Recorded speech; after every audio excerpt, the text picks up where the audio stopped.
Winston Churchill, a name that resonates strength, dignity, and above all else, the willingness to never surrender. We shall fight on the beaches, we shall fight on the landing grounds, we shall fight in the fields and in the streets, we shall fight in the hills, we shall never surrender. Winston Churchill left an undeniably famous legacy. He was destined to be great from the moment he took his first breath.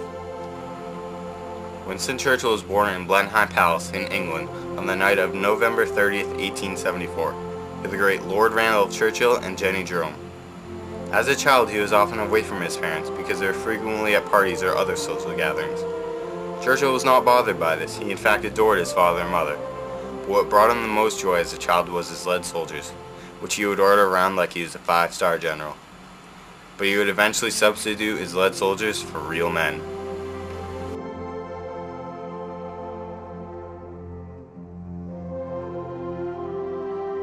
In the time just before World War II, during the summer of 1939, Winston Churchill began to become frustrated with the government's reluctance to enter into an alliance with the Soviet Union.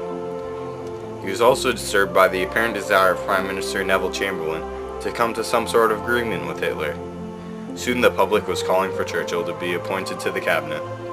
This was unlikely to happen because Chamberlain believed that Churchill's insertion in the government would discourage his attempts to appease Hitler. In August, Churchill took a vacation away from the political clamor. He went to France, and on August 15th he took a tour of the Maginot Line. Later he went to Consuelo Balsan's chateau in Normandy. On August 22nd, while painting a picture for relaxation, he said to another guest, "This will be the last picture I paint in peacetime for a long time." Upon his return to England, he learned of the German-Soviet Union non-aggression pact. The very next day, Chamberlain recalled Parliament. At 8:30 on September 1st, Churchill received a phone call that said German armies had now entered Poland. Later that day, Churchill drove to London to meet the Prime Minister, who advised him that he would now like him to be part of the government. It was not until 11:15 on September 3rd that Chamberlain sent out a broadcast that said Britain was at war with Germany. Churchill was to join the War Cabinet as the First Lord of the Admiralty. When he's back, this message was relayed from battleship to battleship upon Churchill's return to the cabinet. Winston Churchill now faced his second major war with Germany.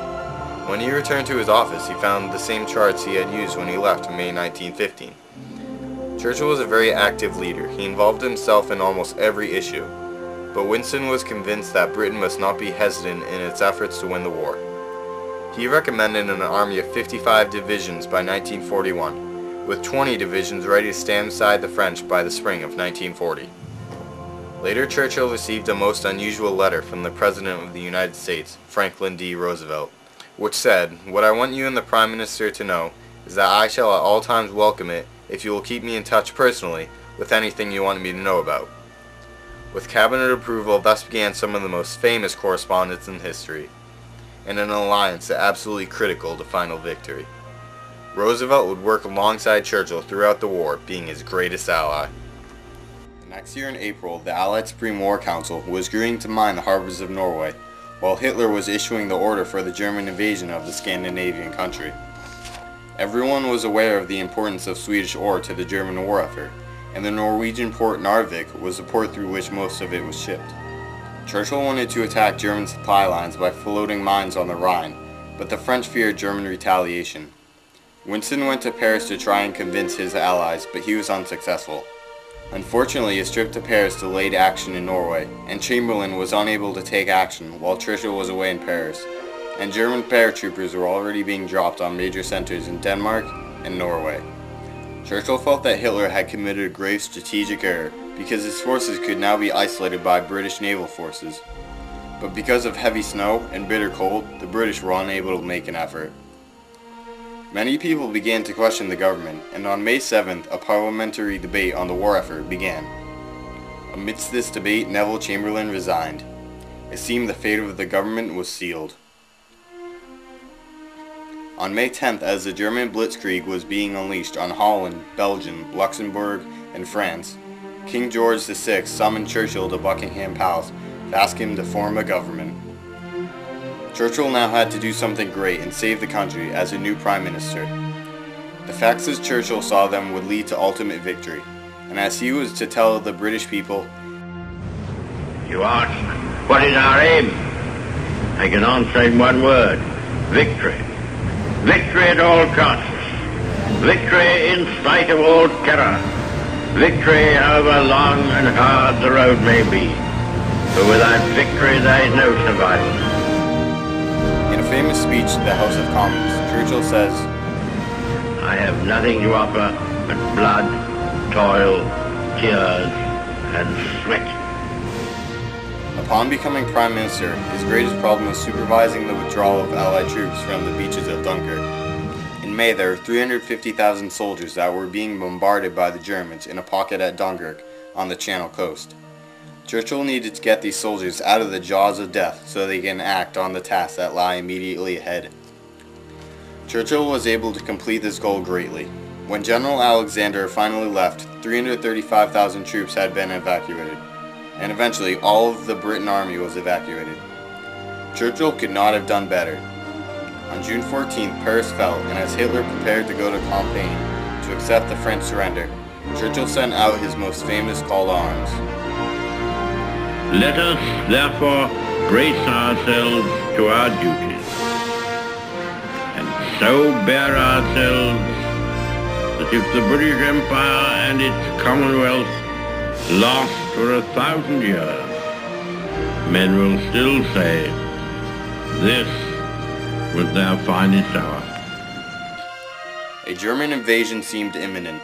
The initial threat would come from the air. The Luftwaffe made its first major bombing run on July 10, 1940. 6 days later, on July 16th, Hitler issued an order for a landing operation against Britain, which was codenamed Sea Lion. But Churchill was also in the mood for being aggressive. He would not back down from the challenge. He did know that aid from the United States was critical. Soon an underground bombing shelter was prepared for Churchill. From there he was able to order his troops. Then the aid from the U.S. came. On August 14th, Roosevelt said he would send destroyers and aircraft in exchange for naval and air bases on British soil. Churchill accepted this because he knew victory could be achieved with assistance from the United States. On August 20th, 1940, Churchill recognized the contributions of the young men who were daily challenging the German Air Force with his comment, "Never in the field of human conflict was so much owed by so many to so few." On September 7, 200 German bombers attacked London. The next day, Churchill walked along the damaged streets. He received responses from people like, "We can take it, give it 'em back." The people looked at Churchill and he responded saying, "Be of good cheer, the time of your deliverance will come. The soul of freedom is deathless, it cannot and will not perish." On September 17th, Hitler postponed Operation Sea Lion. Although Hitler cancelled the operation, the Battle of Britain was all but won by mid-September of 1940, although the bombing still continued. This still in no way diminished Churchill's defiance. Churchill's ambition would eventually lead to his success in World War II. Winston was a great man, one of dignity and strength. Like he said, "We shall never surrender," and Britain never did. Winston Churchill faced great adversity and was pushed down many times, but he would not falter. People looked up to him and believed in him, and he did not let them down. Winston was undoubtedly one of the greatest people that ever lived. He was not afraid of anything, and it was through him that Britain succeeded. Winston Churchill's legacy is not one to undermine. It is undoubtedly great. At a quick glance, you can easily understand his greatness. But as you observe the details of his life, you are able to envision that it was not just his actions, but his character that defined him. He faced trials in his life, but it was his perseverance that got him through. Churchill's willpower was unmatched by any. When he faced almost certain destruction from the German army, he did not hesitate a second when deciding whether to fight or not. It was these very traits that led to his success. Winston Churchill, the man that portrayed the face of the British Empire. We shall fight on the beaches, we shall fight on the landing grounds, we shall fight in the fields and in the streets, we shall fight in the hills. We shall never surrender.